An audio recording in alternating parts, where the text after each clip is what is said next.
ಕ್ರಿಸ್ತನಲ್ಲಿ ಪ್ರೀತಿಯ ಸಹೋದರರೇ ಮತ್ತು ಸಹೋದರಿಯರೇ, ನಿಮ್ಮೆಲ್ಲರಿಗೂ ಮುಂಜಾನೆಯ ವಂದನೆಗಳು. ಕ್ರಿಸ್ತನ ಜೀವಿತ ಪಾಠದ ಹೆಸರು ಸುಗಂಧ ತೈಲ ಬಹು ಅಮೂಲ್ಯ. ರೀಪ್ರಿನ್ಸ್ ಪುಟ 3534, ಪುಟದ ಸಂಖ್ಯೆ 110, 111. ನಾನು ಯಾವಾಗಲೂ ನಿಮ್ಮೊಂದಿಗಿರುವುದಿಲ್ಲ. ಕರ್ತನನ್ನು ಗೌರವಿಸುವ ಅವಕಾಶವು ಸೀಮಿತಗೊಂಡಿತ್ತು. ಅಂದರೆ ಸ್ವಲ್ಪ ಸಮಯದ ನಂತರ ಆತನ ಶ್ರಮ ಸಂಕಟಗಳು ಕೊನೆಗೊಂಡು ಆತನು ಮಹಿಮೆ ಹೊಂದುವವನಿದ್ದನು. ಆ ಮಹಿಮೆಯು ಕೇಡು ವಿಪತ್ತುಗಳಿಗೆ ಹೊರತಾಗಿದ್ದು ಮಾನವನ ಗ್ರಹಿಕೆಗೆ ಮೀರಿದ್ದಾಗಿತ್ತು. ಸೂಕ್ತ ಮನೋಭಾವದಿಂದ ನೋಡಿದಾಗ ಮರಿಯಳು ತನ್ನ ಕರ್ತನ ಮೇಲೆ ಒಂದು ದೊಡ್ಡ ಮೊತ್ತವನ್ನು ಖರ್ಚು ಮಾಡಿದ್ದು ಸಮಂಜಸವಾಗಿತ್ತು. ಅಂದರೆ ಆ ದಿನದ ಯಾಜಕರ ಮತ್ತು ಶಾಸ್ತ್ರಿಗಳ ದೂಷಣೆ ಅಪಚಾರಗಳು ಆತನ ತಲೆಯ ಮೇಲೆ ಬಂದಿದ್ದು ಮತ್ತು ಸ್ವಲ್ಪ ಸಮಯದಲ್ಲೇ ಅದರ ಮೇಲೆ ಮುಳ್ಳಿನ ಕಿರೀಟವು ಇಡಲಾಗುತ್ತಿರಲು ಆತನ ನೈಜ ಯೋಗ್ಯತೆಯನ್ನು, ಆತನ ನೈಜ ವೈಭವವನ್ನು, ಆತನ ಅರಸುತನವನ್ನು, ಅಂದರೆ ಆತನು ನಿಜವಾಗಿಯೂ ದೇವಕುಮಾರನೆಂಬುದನ್ನು ಅರಿತುಕೊಂಡಿದ್ದವಳಿಂದ ಗೌರವಿಸಲ್ಪಡುವುದು ಬಹು ಸೂಕ್ತವಾಗಿತ್ತು. ಪ್ಯಾಲೆಸ್ತೀನಾ ದೇಶದ ತಗ್ಗು ಬೆಟ್ಟಗಳನ್ನು ತುಳಿದಾಡಿ ಆ ಸಮಯದಲ್ಲಿ ಬಹುವಾಗಿ ಸೊರಗಿ ಹೋಗಿದ್ದು ಇಕ್ಕಟ್ಟಾದ ಒರಟು ದಾರಿಯನ್ನು ತುಳಿದಾಡುವ ಪ್ರತಿಷ್ಠಿತರ ಕಾಲುಗಳನ್ನು ಸೂಚಿಸಲ್ಪಡುವ ಕಾಲುಗಳನ್ನು ಅಲ್ಲದೆ ಶೀಘ್ರದಲ್ಲೇ ಶಿಲುಬೆಯ ಮೇಲೆ ಮೊಳೆಗಳಿಂದ ತಿವಿಸಿಕೊಳ್ಳಲ್ಪಡುವುದರಲ್ಲಿದ್ದ ಕಾಲುಗಳನ್ನು ಅಂದು ಆತನನ್ನು ಅರಿತುಕೊಂಡು ಆತನಲ್ಲಿ ಭರವಸವಿಟ್ಟಂಥ ಒಬ್ಬರಿಂದ ಗೌರವಿಸಲ್ಪಡುವುದು ಸಹ ಬಹು ಸೂಕ್ತವಾಗಿತ್ತು. ಅವರು ಒಡೆಯನನ್ನು ಪ್ರೀತಿಸಿ ಆತನ ಹೆಜ್ಜೆಯ ಜಾಡಿನಲ್ಲಿ ನಡೆಯಲು ಬಯಸುತ್ತಿದ್ದರು.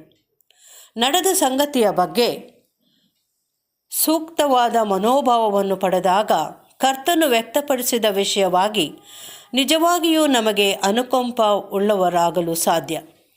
ಈಕೆಯನ್ನು ಬಿಡು, ಈಕೆಗೆ ತೊಂದರೆ ಕೊಡಬೇಡ, ಅದನ್ನು ಈಕೆಯಿಂದ ಕಿತ್ತುಕೊಳ್ಳಬೇಡ. ಮೊದಲ ಯತ್ನವಾಗಿ ಆ ಜಟಮಾಂಸಿ ಸುಗಂಧ ತೈಲವನ್ನು ಬಳಸಲು ಮುಂದಾದಾಗ ಅಪೊಸ್ತಲರು ಅದನ್ನು ಉಳಿಸಿಕೊಂಡು ಮಾರುವ ಬಯಕೆಯುಳ್ಳವರಾಗಿದ್ದಂತಿತ್ತು. ಮತ್ತು ನಮ್ಮ ಕರ್ತನು ಅವರಿಗೆ, ಆಕೆಯನ್ನು ಬಿಡಿರಿ, ಅವಳಿಗೆ ಅಡ್ಡಿ ಮಾಡಬೇಡಿರಿ ಎಂದು ಹೇಳಿ ಅವರಿಗೆ ಅಡ್ಡಿಪಡಿಸಿ ಆ ಉದ್ದೇಶಕ್ಕಾಗಿ ಅದನ್ನು ಬಳಸಿಕೊಳ್ಳದಂತೆ ಅವರ ಮನ ಒಲಿಸಿದಂತಿತ್ತು.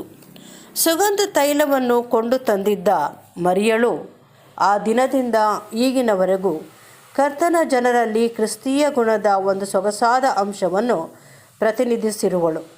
ಯೇಸುವು ಹಾಗೂ ಅಪೊಸ್ತಲರು ಸಹ ವ್ಯಕ್ತಪಡಿಸಿದಂತೆ ಒಂದು ವಿಶಾಲ ಅರ್ಥದಲ್ಲಿ ಕ್ರಿಸ್ತನ ಸಭೆಯು ಕ್ರಿಸ್ತನ ದೇಹವಾಗಿರುವುದು.